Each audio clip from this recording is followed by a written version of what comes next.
It was a cold evening in the small town of Hazelwood. Robert sat alone on a park bench, staring at the quiet river under an old wooden bridge. His body was still, but his mind was full of memories, both happy and painful. He thought of Anna, the woman he once loved deeply. Since their breakup, Robert carried the past like a heavy backpack. Every song, every street corner reminded him of her. He wanted to move on, but he couldn't. The truth was, it wasn't the past holding him back, it was him holding on.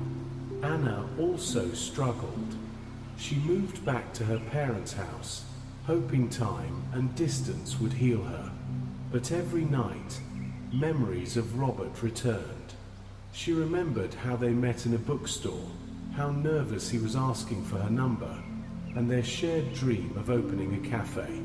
Now, those dreams felt broken, like pages torn from a book.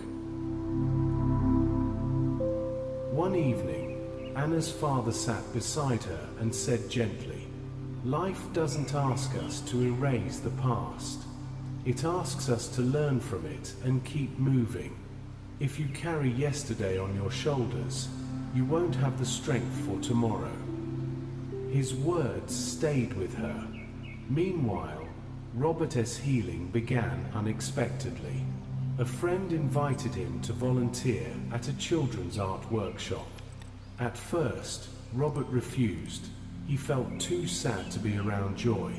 But his friend insisted, so he went. There, surrounded by children painting with messy hands, Robert saw something he hadn't felt in years: innocence, hope, and joy. A little girl painted a broken kite flying again. Robert asked why, and she smiled, because even if it breaks, it can still fly. You just need to fix the string. Those simple words touched Robert deeply. That night, instead of mourning, he whispered to himself, "I can't change the past, but I can fix the string. I can fly again." Months passed. Slowly, both Robert and Anna began to rebuild their lives. Anna started teaching piano to kids. Music, which once reminded her of Robert, became healing instead of painful. She learned that memories don't need to be erased, they just need to be transformed. Robert found purpose in community work. He helped at shelters, mentored teens, and joined a project to repair the old wooden bridge by the river, the same one where he used to sit alone. One morning, while painting the bridge, fate stepped in. Anna walked by with books for the town library. She saw Robert, and her heart skipped. For a moment, the old ache returned, but this time she didn't feel broken. She felt calm. Robert noticed her, too. Their eyes met. The silence between them wasn't heavy, it was gentle. "Hi, Anna," Robert said. "Hi, Robert," she replied softly. They weren't broken anymore. They were two people who had survived. Over time, they saw each other more often, at the library, the cafe, the park. They talked, not about the past, but about life now. Anna spoke of her students. Robert spoke of the bridge project.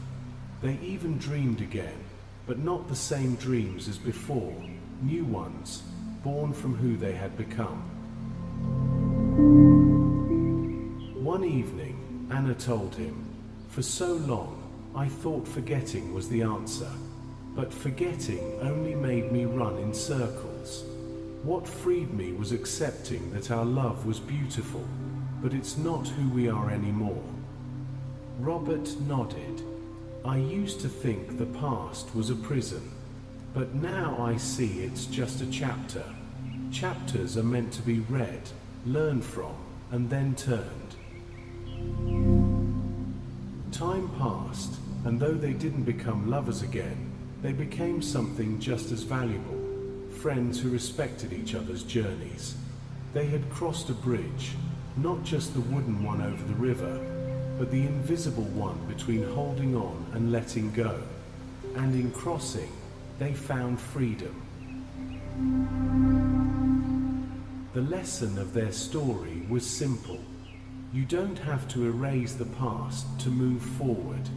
You just have to accept it, release its weight, and make space for tomorrow. Robert and Anna learned that forgetting isn't healing.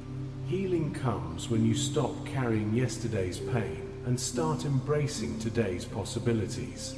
And so, the past stayed behind them, but their future was wide open, waiting to be lived.